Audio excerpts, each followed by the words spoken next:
публиката се омълчаваше и дори усещах хора, които да хълцат даже, така се разплакваха някакви хора. Така че аз от тук мога да кажа, че много се радвам за работата ми с Теди Москов, който съчетава двете неща, и смеха, и комедията, и с тъжните неща, които се случват. А има ли гафове на Гафове сцена? Има много И гафове. как се замазват? Беше ми на гости Никола Анастасов, който ми разказа нещо, което вих от смях. Как е излезнал и казал, искам да се женя. И в спектакъл. И Стоянка Мутафова щяла да го бие и въобще е било много интересно. И накрая сетил, че може да лае и започнал да лае. Беше много смешно. Ти имаш ли гафове? Аз също съм го чувал това случай. Аз имам гафове и кой знае защо в сатиричния театър като че ли идват повече зрители, които точно им се възбужда така някаква реакция, да е много по-силна реакцията им, отколкото обикновено. Значи играем спектакъла Сирано де Бержерак. Не тръгна много добре спектакъла. Киро Варийски тогава играеше една от ролите. Граф Дюгиш. Аз съм Сирано. Той идва при мене и казва, той представлява властта и вика, станете наш поет. Аз викам, нека вместо мен да отговорят моите кадети. И всички хорово отговарят, я си еби майката.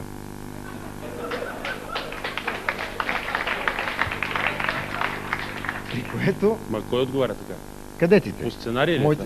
Това е по сценария, да. А, Не по пиеса, да. по спектакъл. Така сте решили. Така сме решили, да. Я, сега знае. И в един момент той пак казва, станете наш, изпратил ме краля да ви кажа да станете наш. Аз викам, добре, това е много мило, но нека вместо мен да отговорят моите кадети. И те пак казват, я си... Да. Кажи го, ти вече го каза. Да, аз вече го казвам, да. И в този момент се чува от залата тропот. Някакъв много силен тропот. И ние всички спираме. И спомням си Киро Варийски как му изтинаха очите и както се гледаме с него, абсолютно се обърнахме към публиката, всичко спря, замря, абсолютно, и се чува туп, някакво слизане. Оказва се една жена, страшно възмутена, си излиза от салона. Обаче не стига, че си излиза от салона, а ми казва на висок глас, ми вие срам, развалихте хубавата пиеса. При което наистина абсолютно мълчание. Обаче аз веднага се сетих и казах, госпожо, нека вместо мен да отговорят моите кадети.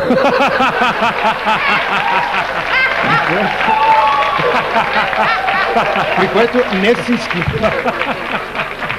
не всички на някои казаха, и като стана един кикот, като се зарадваха хората и тръгна представлението и го изкараха много хубаво.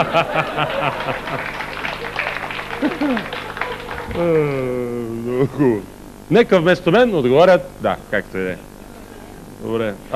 Все надменно гледате на телевизията, според мен, на актьорите. Не мислиш, че точно тя ви прави популярни? Така, имам такова усещане.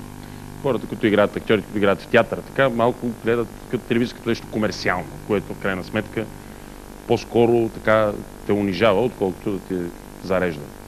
Да, има такова нещо, но с мен случая не е точно такъв, защото аз съм минал много през телевизията, дори снимам сега новогодишна програма с Андрей Слабаков, Павета 2 се казва.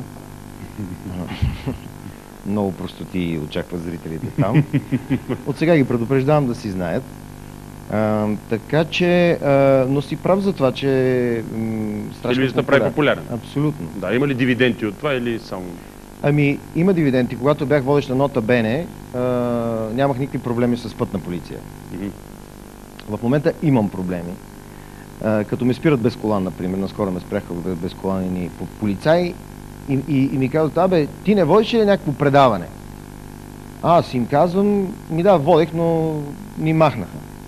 А тебе от все къде те махнаха, бе. А ти па никъде не се виждаш сега, бе. Хайде, бегай, заминавай. Добре, героите в улицата са мечтатели, ентусиасти, в повечето случаи са даже изпаднали хорица, които се борят с мизерията и с пороците. Мислиш, че моделът на нашето отношение е в улицата? В отношенията в България? Аз по-скоро мисля, че ние, героите от улицата, си ги вземем от улицата. Така че Не знам дали притежаваме точно уличен модел. Модел от улица. Поне ние се стремим в работа си да не го правим. Въпреки че предаването улицата е точно това. Да се занимава с отношенията ни. Не мога да ти отговоря много точно на този въпрос. Просто имам чувство, че няма Това е един много сложен въпрос, в който ти просто не можеш да се интегрираш и да имплантираш своята мисъл в него. Да имплантирам в него някаква стабилност. Да, стабилност. Да. Извинете, че се намесвам. Господин Гърбов, ако може един въпрос и от нас, защото бенда много силно ни вълнува така един въпрос да ни подскажете, ако обичате. Как бихте продължили израза "Шефе, ти си голям"? Стоп! Искат да ни изчакат, не? Шефе, ти си голям... Стоп! Стоп! Вижте как контролираме нещата. Да. Я пак кажи. Я кажи пак. Шефе, ти си голям... Как е сестра ти? Я пак кажи. Шефе, да знаеш, че си голям... Колко е, че съм мил? Я пак кажи. Да знаеш, шефе, че си голям... Иска да ми каже, че съм гъс. Обаче аз ще ги спирам, защото ние трябва да държим и да контролираме положението. Да. Дай пак. Шефе, голям си... Я пак. Гъс голям си, шефе!